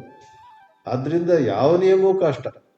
ಇನ್ನೊಬ್ರು ಗುರುಗಳು ಚೆನ್ನಾಗಿ ಹೇಳಿದ್ರು, ನಮಗೊಂದು ನಿಯಮ ಹೇಳಿ, ನಿಮ್ಮ ಬಾಯಿಂದ ಒಂದು ನಿಯಮ ಬಂದರೆ ನಾನು ಅದನ್ನು ಖಂಡಿತ ಪಾಲಿಸ್ತೀನಿ, ಒಂದು ನಿಯಮ ಹೇಳಿ. ಆ ಗುರುಗಳು ಮೊದಲು ಹೇಳಲಿಲ್ಲ, ನೀನೇನಾದ್ರು ಓದ್ತೀಯಲ್ಲ, ಅಷ್ಟೆಲ್ಲ ಲೆಕ್ಚರ್ ಕೇಳ್ತೀಯ, ನಿನಗೋಸ್ಕರ ನೀನೇ ಒಂದು ನಿಯಮ ಮಾಡ್ಕೋ, ನಿನ್ನ ವೀಕ್ನೆಸಸ್ ಏನಂತ ಗೊತ್ತಿದೆ ನಿನಗೆ, ನಿನ್ನ ದೌರ್ಬಲ್ಯಗಳನ್ನು ಕ್ಷೀಣಗೊಳಿಸ್ಲಿಕ್ಕೆ ನೀನೇ ಒಂದು ಸಾಧನೆ ಮಾಡ್ಕೋ ಅಂತ ಹೇಳಿದ್ರು. ಆದರೆ ಇವ್ರು ಬಿಡಲಿಲ್ಲ. ಈ ಹುಡುಗಿ ಒಂದು ಬ್ರಹ್ಮಚಾರಿಣಿ ಆ ಸ್ವಾಮಿಗಳನ್ನು ಮತ್ತೆ ಮತ್ತೆ ಕಾಡಿದ್ಲು, ನಿಮ್ಮ ಬಾಯಿಯಿಂದ ಒಂದು. ಆಗ ಅವರು ಹೇಳಿದ್ದೊಂಥರ ವಿಚಿತ್ರವಾದ ಬೋಧನೆ. ಸಮಯದಲ್ಲಿ ಹೆಚ್ಚು ಸಮಯವನ್ನು ಅಪೇಕ್ಷಿಸುವಂತಹದ್ದಲ್ಲ, ಶರೀರಕ್ಕೆ ಹೆಚ್ಚು ಕಷ್ಟವಾದದ್ದು ಅಲ್ಲ, ಸರಳವಾದೊಂದು ಹೇಳಿದ್ರು. ಓಕೆ, ನೀನು ನಾರ್ಮಲಿ ಎಷ್ಟೊತ್ತಿಗೆ ಮಲಗ್ತೀಯ? 10:30 11 ಆಗುತ್ತೆ ಅಂತ. ಆಗಲಿ, ಇವತ್ತಿನಿಂದ ಪ್ರತಿ ದಿವಸ ಕರೆಕ್ಟ್ 10 ಗಂಟೆಗೆ, 1 ನಿಮಿಷ ಮೊದಲಲ್ಲ 1 ನಿಮಿಷ ತಡ ಅಲ್ಲ, ಕರೆಕ್ಟ್ 10 ಗಂಟೆಗೆ ವಿಷ್ಣು ಸಹಸ್ರನಾಮದ 20 ಶ್ಲೋಕಗಳನ್ನು ಓದಿ. ಎಷ್ಟೊತ್ತು ಬೇಕು 20 ಶ್ಲೋಕಕ್ಕೆ? ಒಂದು 5 ನಿಮಿಷ, ಒಂದು 4 ನಿಮಿಷ, 5 ನಿಮಿಷ, ಕರೆಕ್ಟ್ 10 ಗಂಟೆಗೆ. ಅವ್ರದ್ದು ವಿಶೇಷ ಅದೇ, ಪ್ರಮಾಣದಲ್ಲಿ 3 ಸಾರಿ 4 ಸಾರಿ ವಿಷ್ಣು ಸಹಸ್ರನಾಮ ಓದಂತ ಹೇಳಲಿಲ್ಲ. ಸ್ವಲ್ಪ ಹೆಚ್ಚು ಸಮಯ ಬೇಕಾಗುತ್ತೆ, ಅಥವಾ ಯಾವುದೋ ರೀತಿ ದೇಹದ ಮಟ್ಟದಲ್ಲಿ ಅನಾನುಕೂಲತೆ, ಚಳಿಗಾಲದಲ್ಲಿ ಫ್ಯಾನ್ ಜೋರು ಹಾಕೊಂಡು ಮಾಡು, ಸೆಕೆಗಾಲದಲ್ಲಿ ಫ್ಯಾನ್ ಎಲ್ಲ ಆಫ್ ಮಾಡಿ ಆ ಸೆಕೆಯಲ್ಲಿ ಕೂತ್ಕೊಂಡು ಮಾಡು ಅಂತ. 10 ಗಂಟೆ ರಾತ್ರಿ ನೀನು ಏನೇ ಬೇರೆ ಕೆಲಸ ಇದ್ರೂ ಕೂಡ 9:55 ಅದೆಲ್ಲ ಬದಿಗತ್ತಿ ಕರೆಕ್ಟ್ ಅಲ್ಲಿ 10 ಗಂಟೆ ತೋರಿಸಿದಾಗ ವಿಶ್ವಂ ವಿಷ್ಣುರ್ವ ಷಟ್ಕಾರೋ ಭೂತ ಭವ್ಯ ಭವತ್ ಪ್ರಭು ಅಂತ ಶುರು ಮಾಡಿ, ಆಮೇಲೆ ಮುಂದಿನ ದಿವಸ ಮುಂದಿನ 20, ಮುಂದಿನ ದಿವಸ ಮುಂದಿನ 20 ಶ್ಲೋಕ. ಆಮೇಲೆ ಒಂದು 10 ದಿವಸದ ನಂತರ ಆ ಹುಡುಗಿ ಮತ್ತೆ ಸಿಕ್ಕಿದ್ಲು ಗುರುಗಳಿಗೆ. ಹೇಗೆ ನಡೀತಾ ಇದೆ ಸ್ವಾಮಿ? ನಾವು ಬಹಳ ಸುಲಭ ಅಂದ್ಕೊಂಡಿದ್ದೆ, ಅರ್ಧ ದಿವಸ ಮರ್ತೇ ಹೋಯ್ತು. ಯಾಕಂದ್ರೆ ಯಾವುದೋ ಒಂದು TV ಸೀರಿಯಲ್ ಹಾಕಿದ್ವಿ, ಹಾಗಾಗಿ ಎಂಥ ಒಂದು ಸನ್ನಿವೇಶ ಬಂತಂದ್ರೆ ಮುಂದೆ ಏನಾಗುತ್ತೆ ಅಂತ ನೋಡ್ತಾ, ಆಮೇಲೆ ಇನ್ನು ಫೋನ್ ಕಾಲಲ್ಲಿದ್ದೆ, ಮತ್ತೊಂದು ದಿವಸ ಮತ್ತೊಂದಾಯ್ತು, 10 ದಿವಸ 5 ದಿವಸ ಜ್ಞಾಪಕವೇ ಆಗಲಿಲ್ಲ. ಇನ್ನು 1-2 ದಿವಸ ಜ್ಞಾಪಕ ಆದರೂ ಕೂಡ ನಾಳೆ ಮಾಡ್ತೀನಿ, ಇವತ್ತು ಸ್ವಲ್ಪ ಅದೊಂದು ನೋಡಬೇಕು, ಏನೋ ಒಂದು ಮಾಡಬೇಕು ಅಲ್ವ. ನಾವೆಲ್ಲ ಹಾಗೆ ಅಲ್ವಾ? ನಾವೆಲ್ಲ ಆಸೆಗಳಿಗೆ ಎಷ್ಟು ಗುಲಾಮರಾಗ್ತೀವಿ, ನಾವೆಲ್ಲ ನಮ್ಮ ಅಭ್ಯಾಸಗಳು, ಕೆಟ್ಟ ಅಭ್ಯಾಸಗಳಿಗೆ ಎಷ್ಟು ಗುಲಾಮರಾಗ್ತೀವಿ ಅಂದರೆ ಬೇಸರ ಆಗುತ್ತೆ. ಏನು ನಮ್ಮ ಜೀವನ ಒಳ್ಳೆ ಬುದ್ಧಿ ಇರುವವರು ಬದುಕುವ ಜೀವನ ಅಲ್ಲ, ಯಾವುದೋ ಒಂದು ಯಂತ್ರ ಬದುಕ್ತಾ ಇದೆ, ಇದು ಯಾಂತ್ರಿಕ. We are so mechanical. ಆದ್ರಿಂದ ಇಲ್ಲಿ ಹೇಳಿದ್ರು, ಮೂರನೇದಾಗಿ, ಮೊದಲನೇದು ದಿಗ್ದೇಶ, ಎರಡನೇದು ನಿರ್ಗುಣ, ಮೂರನೇದು ಈ ಆತ್ಮಸಂಯಮ. ಎತ್ತರಕ್ಕೆ ಹೋದವರಿಗೆ ಆತ್ಮಸಂಯಮ ಅನ್ನುವುದೊಂದು ಸವಾಲೇ ಅಲ್ಲ, ಅದು ಸ್ವಾಭಾವಿಕವಾಗಿ ಬರುತ್ತೆ. ಯಾಕಂದ್ರೆ ಅವ್ರಿಗೆ ರಮಣ ಮಹರ್ಷಿಗೆ ಹೇಳಿದ ಹಾಗೆ, ಒಬ್ಬ ಗಂಡಸು ಬರಲಿ ಒಂದು ಹೆಂಗಸು ಬರಲಿ, ಅದು ಒಂದು ಗಂಡಸು ಬಂದ ಒಂದು ಹೆಂಗಸು ಬಂದ್ಲು ಅಂತ ಆಲೋಚನೆ ಇರೋದಿಲ್ಲ. ಒಬ್ರು ಬಂದ್ರೆ ಕೂತ್ಕೊಳ್ಳಿ ಅಂತ ಅವರು ಮಾತಾಡ್ತಾರೆ ಅಥವಾ ಏನು ವ್ಯವಹಾರ ಮಾಡ್ತಾರೆ. ಆದರೆ ಹೆಚ್ಚಿನ ಅಂಶ ಜನರಿಗಾಗಿ ಒಂದು ಸಾಧನೆಯನ್ನ ಸ್ವಲ್ಪ ರೂಪಿಸಿ ಇದು ಮಾಡಪ್ಪ ಅಂತ ಹೇಳುವ ಅವಶ್ಯಕತೆ ಇದೆ. ಕೊನೆಯ ಯದ್ಯಪಿ ಹೇಗಂತ ಹೇಳಿದ್ರೆ, ತಥಾ ಅದೇ ರೀತಿಯಲ್ಲಿ, ಯದ್ಯಪಿ ಆತ್ಮೈಕತ್ವ ವಿಧಾಂ ಗಂತ್ರ ಗಮನ ಗಂತವ್ಯ ಅಭಾವಾತ್ ಅವಿದ್ಯಾ ಆದಿಶೇಷ ಸ್ಥಿತಿ ನಿಮಿತ್ತ ಕ್ಷಯೇ ಗಗನೆ ಇವ ವಿದ್ಯುದುದ್ಭೂತ ಇವ ವಾಯು ದಗ್ಧೇಂದನ ಇವ ಅಗ್ನಿ ಸ್ವಾತ್ಮನ್ಯೇವ ನಿವೃತ್ತಿ. ತುಂಬ ಬ್ರಹ್ಮವನ್ನು ಚಿಂತನೆ ಮಾಡಿ ಅದರಲ್ಲಿ ನಿಂತವರಿಗೆ ಹೋಗುವುದು ಬರುವುದು ಅದೆಲ್ಲ ಪ್ರಶ್ನೆ ಇರುವುದಿಲ್ಲ. ಬ್ರಹ್ಮವೇ ಎಲ್ಲ ಕಡೆ ಇರುವಾಗ ನಾನು ಬ್ರಹ್ಮಕ್ಕೆ ಹೋಗ್ತಾ ಇದ್ದೇನೆ, ಬ್ರಹ್ಮದ ಕಡೆ ಹೋಗ್ತಾ ಇದ್ದೇನೆ, ಅಥವಾ ಇನ್ನೊಬ್ರು ಅವರು ಬ್ರಹ್ಮದ ದಿಕ್ಕಿನಲ್ಲಿ ತುಂಬಾ ಮುಂದುವರೆದಿದ್ದಾರೆ, ನಾನು ಬ್ರಹ್ಮದ ದಿಕ್ಕಿನಲ್ಲಿ ಅಷ್ಟೊಂದು ಮುಂದೆ ಹೋಗಿಲ್ಲ ಅಂತ, ಇದೆಲ್ಲ ಬ್ರಹ್ಮವನ್ನ ಎಲ್ಲೋ ಒಂದ್ ಕಡೆ ಅಲ್ಲಿದೆ ಇಲ್ಲಿದೆ ಅಂತ ಮೊದಲು ಆ ದಿಗ್ದೇಶ ಬಂದಿತ್ತು. ಇಲ್ಲಿ ವಿಶೇಷವಾಗಿ ಗಮನದ ಬಗ್ಗೆ ಕಲ್ಪನೆ ಬ್ರಹ್ಮದಲ್ಲಿ ಸಾಧ್ಯ ಇಲ್ಲ. ಅಲ್ಲಿ ಹೋಗುವುದಿಲ್ಲ ಬರುವುದಿಲ್ಲ. ನ ಗಮನಂ ನ ಆಗಮನಂ ನ ಪ್ರತ್ಯಾಗಮನಂ ಇತ್ಯಾದಿ ಎಲ್ಲ ಇದ್ರೂ ಕೂಡ ತಥಾಪಿ ಗಂತ್ರ ಗಮನಾದಿ ವಾಸಿತ ಬುದ್ಧಿನ, ನಮ್ಮ ಮನಸ್ಸಲ್ಲಿ ಎಂತ ಒಂದು ವಾಸನೆ ಅಗೇನ್ ಮೀನ್ಸ್ ಹ್ಯಾಬಿಚುವಲ್ ಟೆಂಡೆನ್ಸಿ. ವಾಸನ ಈಸ್ ಹ್ಯಾಬಿಚುವಲ್ ಟೆಂಡೆನ್ಸಿ. ಗಂತ್ರ ಗಮನ ಆದಿ ವಾಸಿತ ಬುದ್ಧಿನ ಹೃದಯ ದೇಶ ಗುಣ ವಿಶಿಷ್ಟ ಬ್ರಹ್ಮ ಉಪಾಸಕಾನಾಂ ಮೂರ್ಧನ್ಯಯ ನಾಡ್ಯ ಗತಿ ವಕ್ತವ್ಯ. ಇಲ್ಲಿ ಬರುವ ಅಧ್ಯಾಯದಲ್ಲಿ ನಾನು ಬಹಳ ಹಿಂದೆ ಓದಿದ್ದೆ, ಇದನ್ನ ಇತ್ತೀಚೆಗೆ ಓದಿಲ್ಲ ಅಧ್ಯಾಯವನ್ನ, ಬರುತ್ತೆ ಆ ಮಾತು. ಎಂತ ಮಾತಂದ್ರೆ, ಯಾರು ಚೆನ್ನಾಗಿ ಬ್ರಹ್ಮಚಿಂತನ ಮಾಡಿರ್ತಾರೋ ಅವರ ಪ್ರಾಣ ಹೊಟ್ಟೆಯಿಂದಲೋ ಎದೆಯಿಂದಲೋ ಮೂಗಿಂದಲೋ ಬಾಯಿಯಿಂದಲೋ ಕಣ್ಣಿಂದಲೋ ಹೋಗೋದಿಲ್ಲ. ನಮ್ಮಲ್ಲಿ ಇದೆ, ನಿಮ್ಗೆಲ್ಲರಿಗೂ ಗೊತ್ತಿದೆ. ಯಾರೋ ತೀರಿ ಹೋದಾಗ ಅವ್ರ ಪ್ರಾಣ ನೋಡಿ ಅವ್ರ ಮೂಗು ದೊಡ್ಡದಾಗಿತ್ತು, ಕಣ್ಣು ದೊಡ್ಡದಾಗಿತ್ತು, ಅಲ್ಲಿಂದ ಹೋಗಿದೆ ಪ್ರಾಣ ಅಂತ ಒಂದು ನಂಬಿಕೆ ಇದೆ. ಅದು ಶಾಸ್ತ್ರ ಸಮ್ಮತವಾದದ್ದು, ಶಾಸ್ತ್ರದಲ್ಲಿ ಹೇಳಲಾಗಿದೆ. ಬ್ರಹ್ಮಚಿಂತನೆಯನ್ನ ಬಹಳ ಚಂದವಾಗಿ ಮಾಡಿದವರ ಪ್ರಾಣವು ಇಲ್ಲೊಂದು ಬ್ರಹ್ಮರಂಧ್ರ ಅಂತ ಇದೆ ಅಂತೆ, ಆ ಬ್ರಹ್ಮರಂಧ್ರದಿಂದ ಹೋಗುತ್ತೆ. ಅದು ಇತ್ತೀಚೆಗೂ ಕೂಡ ಕೆಲವು ಮಹಾತ್ಮರ ವಿಷಯದಲ್ಲಿ ಹೇಳಲಾಗಿದೆ. ಅಲ್ಲಿ ನೋಡಿದ್ರೆ ಅಲ್ಲೇನೋ ಒಂದು ರೀತಿ ಮೆತ್ತಗಾಗ್ಬಿಟ್ಟಿರ್ತದೆ, ಅಲ್ಲೇನೋ ಶಕ್ತಿ ಹೊರಗೋದಾಗ ಎಲ್ಲ ಅಲಗಾಡಿದ ಹಾಗೆ. ಐ ಥಿಂಕ್ ಈ ವಾಸಿಷ್ಠ ಗಣಪತಿ ಮುನಿಯವರ ಜೀವನದಲ್ಲಿ ಕಪಾಲ ಭೇದವಾಗಿ, ಕಪಾಲ ಅಂದ್ರೆ ಸ್ಕಲ್, ಅಲ್ಲಿಂದ ಬ್ರಹ್ಮ, ಅದನ್ನ ಇದರಲ್ಲಿ 8ನೇ ಅಧ್ಯಾಯದಲ್ಲಿ ಬರುತ್ತೆ. ವಾಸ್ತವವಾಗಿ ಬ್ರಹ್ಮನಿಷ್ಠನಾದವನು ಹೀಗೆ ಹೋದ ಹಾಗೆ ಹೋದ ಅಂತ ಹೇಳಿದ್ರೆ ಅವನು ಎಲ್ಲ ಸರ್ವವ್ಯಾಪಿ ಆಗ್ಬಿಟ್ಟಿದ್ದ.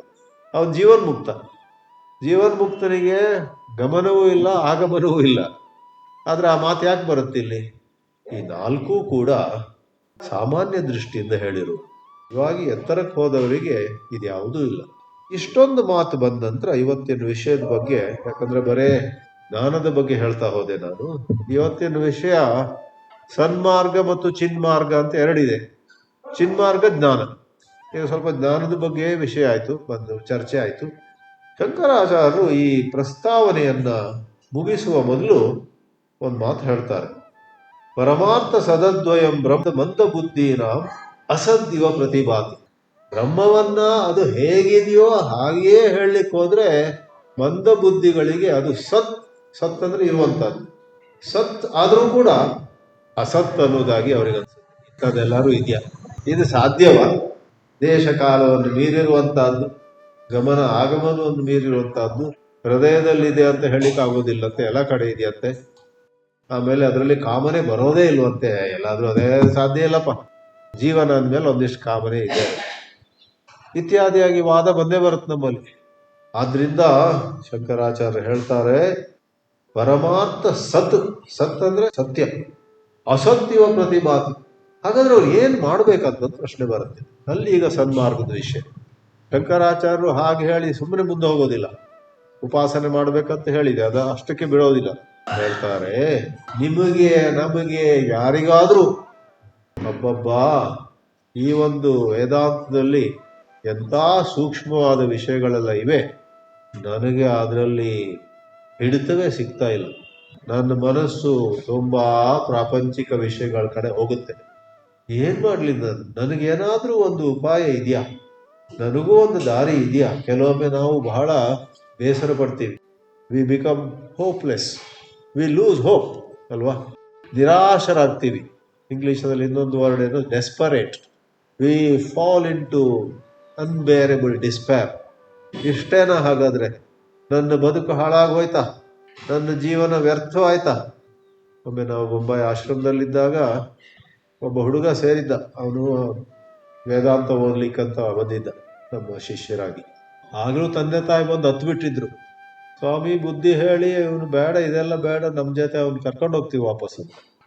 ನಮಗೊಂದು ಧರ್ಮ ಸಂಕಟ ಆಗ ಏನು, ಒಂದು ಕಡೆ ಇಂಥ ಹುಡುಗ ಬೇಕು ನಮಗೆ, ಒಳ್ಳೆ ಓದಿದ್ದಾನೆ, ಬುದ್ಧಿವಂತ ಇದ್ದಾನೆ, ನೋಡೋಕೆ ಲಕ್ಷಣವಾಗಿದ್ದಾನೆ, ಇನ್ನೊಂದು ಕಡೆ ತಂದೆ ತಾಯಿ ಕಣ್ಣೀರು ನೋಡಿ ನೋಡಪ್ಪ ಒಬ್ಬನೇ ಮಗ ಅಲ್ವ ನೀನು ಹೋಗು ಅಂತ ಹೇಳೋ ಮನ್ಸಾಯ್ತು. ಕೊನೆಗೆ ಅವನೇ ಹೇಳ್ದ, ಸ್ವಾಮೀಜಿ ಏನು ಹೇಳ್ಬೇಡಿ, ನಾನು ಸಂಪೂರ್ಣ ನಿಶ್ಚಯ ಮಾಡಿದ್ದೀನಿ ಅಂತ. ಆಯ್ತು, ಅವನು ಉಳ್ದ. ಅವ್ರು ಅಳ್ತಾ ಹೋದ್ರು ತಂದೆ ತಾಯಿ. ಒಂದು ವರ್ಷದ ನಂತರ ಒಮ್ಮೆ ಬಂದ್ರು, ಒಂದು 2-3 ದಿನಕ್ಕೋಸ್ಕರ. ಈ ತರ ಈಗ ಕೂಡ ಜ್ಞಾಪಕ ಇದೆ. ಬಂದು ನೋಡ್ತಾರೆ, ಅವ್ರ ಮಗ ಚೆನ್ನಾಗಿ ವೇದ ಪಾಠ ಮಾಡ್ತಿದ್ದಾನೆ, ಸಂಸ್ಕೃತ ಕಲಿತಿದ್ದಾನೆ, ಗೀತಾ ಕ್ಲಾಸು, ಆ ಕ್ಲಾಸು, ಈ ಕ್ಲಾಸು, ಸಾಯಂಕಾಲ ಶಿವನ ದೇವಸ್ಥಾನದಲ್ಲಿ ಭಜನೆ ಅದೆಲ್ಲ ಇದೆ ಅಲ್ಲಿ. ಅವರು ಕೂಡ ಸಂಸ್ಕಾರವಂತರೆ ತಂದೆ ತಾಯಿಯರು. ಆಗ ಅದೇ ತಾಯಿ 1 ವರ್ಷದ ಹಿಂದೆ, ಬಾಪ ನಮ್ ಜೊತೆ ಬಾ, ಯಾಕಿದೆಲ್ಲ, ಈಗಲೂ ತಡ ಆಗಿಲ್ಲ, ಹಿಂದೆ ಹೋಗೋಣ ಅಂತ ಹೇಳ್ದವಳು. ನಾವು ಕೆಲವು ಸ್ವಾಮಿಗಳು ನಿಂತಿದ್ವಿ ಅಲ್ಲಿ. ಆ ಮಗನಿಗೆ, ಮಗ ನಮ್ಮ ಮನೆಯಲ್ಲಿ ನೀನೇ ಒಬ್ಬನೇ ನೋಡು ಜೀವನ ಸಾರ್ಥಕ ಮಾಡ್ಕೊಂಡಿದ್ದು, ನೀನು ಇನ್ನೊಂದು ವರ್ಷದ ಕೋರ್ಸ್ ಇದೆಯಂತೆ, ಅದೆಲ್ಲ ಮುಗಿದ ನಂತರ ನೀನು ನನಗೂ ಒಂದು ದಾರಿ ತೋರಿಸು. ತಾಯಿ ಹೇಳಿದ್ದು, ನಿನ್ನನ್ನೆಲ್ಲೋ ಕಡೆ ಕೂಡಿಸ್ತಾರೆ ಪಾಠ ಮಾಡೋ ದಿನ ಅಂತ, ಅಲ್ಲಿ ನನಗೂ ಒಂದು ವ್ಯವಸ್ಥೆ ಮಾಡಿಕೊಡು ಅಂತ ಆ ತಾಯಿ ಕಣ್ಣೀರಿಂದ ಹೇಳಿದ್ರು.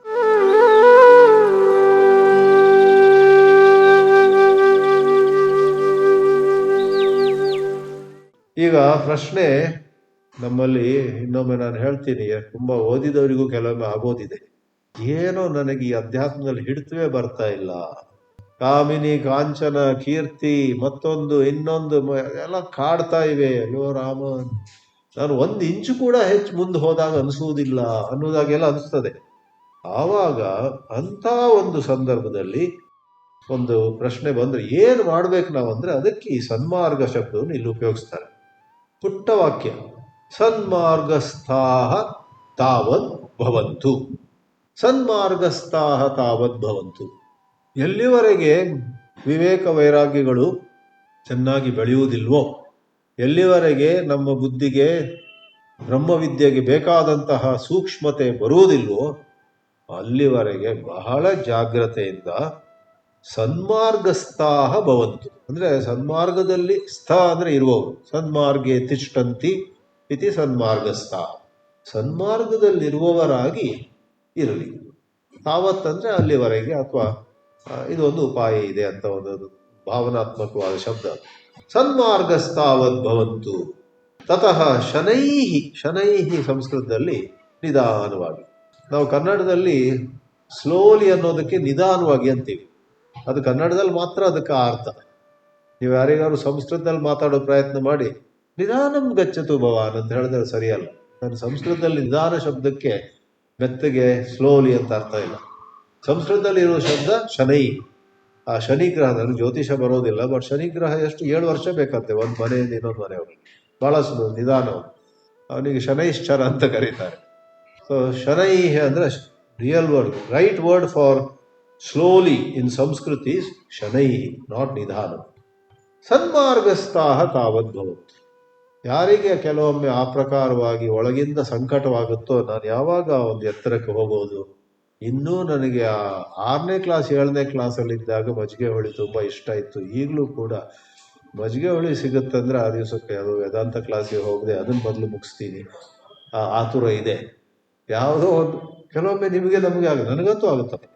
ನಾನು 3ನೇ ಕ್ಲಾಸ್ 4ನೇ ಕ್ಲಾಸ್ ಇದ್ದಾಗ ಯಾವುದೋ ಒಂದು ಆಸೆ ಪಟ್ಟಿದ್ರೆ ಅದು ಈಗ 68 ವಯಸ್ಸಲ್ಲೂ ಕೆಲವೊಮ್ಮೆ ಬರೋದಿದೆ. ಅದು ಜ್ಞಾಪಕ ಆದ ಕೂಡಲೇ ಅದು ತಿಂದೆ ತುಂಬಾ ದಿನ ಆಯ್ತು, ನಮ್ಮ ಮನೆಯಲ್ಲಿ ಅಮ್ಮ ಮಾಡ್ಕೊಡ್ತಿದ್ರು. ಕೆಲವೊಮ್ಮೆ ನಾವೇ ಬೆಳೆದಿದ್ದೀವೋ ಇಲ್ವೋ ಅಂತ ಸಂಶಯ ಬರುತ್ತೆ. ಬೇರೆ ರೀತಿಯಲ್ಲಿ ಬೆಳೆದಿದ್ದೀವಿ, ಆ ಡಿಗ್ರಿ ಈ ಡಿಗ್ರಿ ಪಡೆದ್ವಿ, ಆ ಸ್ಥಾನದಲ್ಲಿ ಈ ಸ್ಥಾನದಲ್ಲಿ ಕೂತ್ಕೊಂಡ್ವಿ, ಎಲ್ಲಿ ಹೋದ್ವಿ ಇಲ್ಲಿ ಹೋದ್ವಿ, ದೇಶ ವಿದೇಶದಲ್ಲೂ ಸುತ್ತಾಡಿದ್ವಿ, ಏನ್ ಪ್ರಯೋಜನ? ಹೈಸ್ಕೂಲ್ನಲ್ಲಿ ಏನೋ ಒಂದು ಅವಿವೇಕ ಇತ್ತು ನಮ್ಮಲ್ಲಿ, ಆ ಅವಿವೇಕ ಇನ್ನೂ ಬಿಟ್ಟು ಹಾಕಿ ತೋರುವುದಿಲ್ಲ ಕೆಲವು. ಬಟ್ ಥ್ಯಾಂಕ್ ಗಾಡ್, ಗುರುಗಳ ಮತ್ತು ದೇವರ ಕೃಪೆಯಿಂದ ಅದಕ್ಕೆ ಸರಿಯಾಗಿ ಎಷ್ಟೋ ಬೇರೆ ಕಡೆಯಲ್ಲಿ ಇದು ಒಂದು ಅರ್ಥ ಆಯಿತು, ಎಷ್ಟು ಸಂತೋಷ.